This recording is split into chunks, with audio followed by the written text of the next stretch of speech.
All right, let's jump right in. Today we're going to tackle a question that's at the very heart of big business. It sounds simple, but it's actually huge. In a giant corporation, who's really in charge? I mean, really think about it. Let's say you buy a stock. You're an owner now, right? But you don't actually run the company. You've given your cash to a team of managers and executives, and you're just trusting them to do the right thing with it.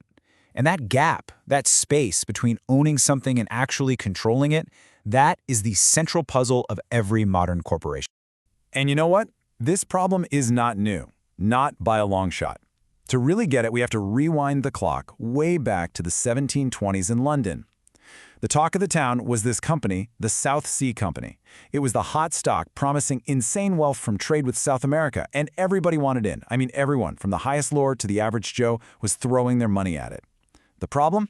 The guys running the company cared a lot more about pumping up the stock price than doing any real business.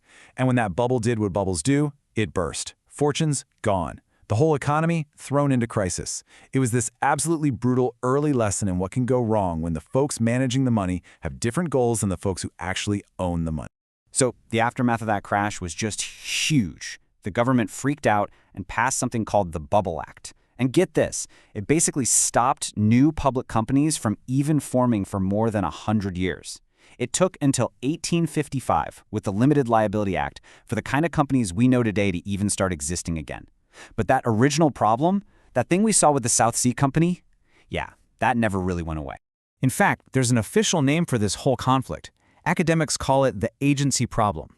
That's the textbook term for that exact disconnect we've been talking about between the owners and the managers. So a couple of economists, Jensen and Meckling, they really nailed this down back in 1976. They described it as a kind of contract. You have a principal, that's the owner, who hires an agent, that's the manager, to do a job for them. The owner gives the manager the power to make decisions and just kind of hopes that the agent will do what's best for them. Just to make it super clear, let's put real names to these roles. The principal? That's you, the shareholder, the person who put up the cash. The agent? That's the CEO, the board of directors, the people running the show day to day. And the whole system is built on the idea that the agent is working for the principal. But what if their interests don't quite line up? And again, this isn't some newfangled idea. We're talking more than 200 years ago. The father of modern economics himself, Adam Smith, he saw this coming. He basically said, look, when people are managing other people's money, you just can't expect them to be as careful with it as they would be with their own. It's just human nature, right? Okay, so this misalignment isn't just a theoretical problem. It has real, tangible costs. They're called agency costs, and they come in three main flavors. First, you've got monitoring costs. This is the money the owners have to spend just to keep an eye on the managers. Think hiring auditors to check the books. Then there are bonding costs. This is what managers spend to show the owners, hey, you can trust us, like getting special insurance. And last, there's something called residual loss. This is the value that just vanishes, because at the end of the day, a manager's decisions will never be a perfect one-to-one match for what an owner would have done. So, what's the solution? How do you even begin to fix this and close that gap? Well, the answer is a whole system of checks and balances, a rule book basically, designed to keep managers accountable. And that system has a name: corporate governance. And when you think about corporate governance, you can really break it down into two main toolkits. You've got pressure coming from the outside, and you've got rules that are set up on the inside. Let's quickly unpack that. External governance is all the stuff happening outside the company that keeps it in line. Things like laws and regulations, how the stock market reacts to news, or independent auditors combing through the finances. Internal governance, on the other hand, is all about how the company polices itself.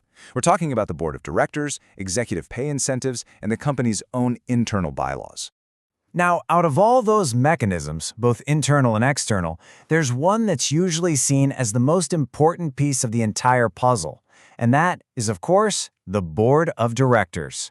It's really the heart of the whole internal governance machine. So what does a board actually do? Well, you can think of them as the shareholders' champions inside the company. They're elected by the owners to be their eyes and ears on the ground. Their job is to hire the CEO and, if necessary, fire the CEO. They're there to oversee the entire management team. They're supposed to be the ultimate check on a CEO's power. And you can really boil down the responsibilities into three main jobs. Job number one is control. That means monitoring the management team, making sure they're actually doing a good job. Job number two is service. This is where they act as advisors, lending their expertise to the executives. And job number 3 is contact. They're expected to use their personal and professional networks to open doors and bring new opportunities to the company. All right, so we've got the theory, right? We know about the problem, the costs, the proposed solution, and the key players. We have this whole rulebook for how things are supposed to work. But, and this is the big one, does any of this actually work?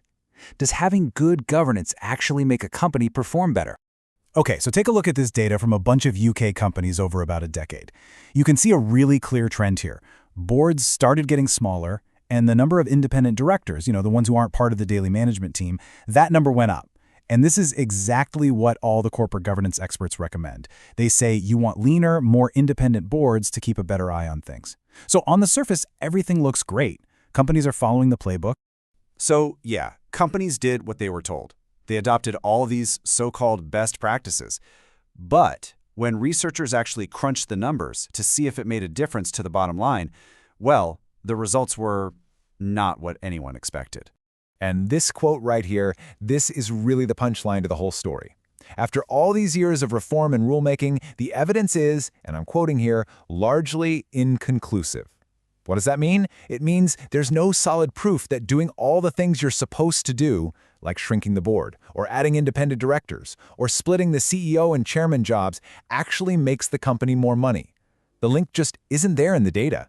It's kind of shocking, really. So where does that leave us? I mean, we've spent literally centuries building this incredibly complex system of rules, all to solve this one core problem. We've defined all the players, written all the codes, structured the boards just so, but if all that effort doesn't clearly show up in the results, it kind of begs a much bigger question, doesn't it? Corporate governance gives everyone a rulebook, but who makes sure the players on the field are actually following it with integrity? Who ensures they're really playing for the owners? And maybe that's the real question we should be asking.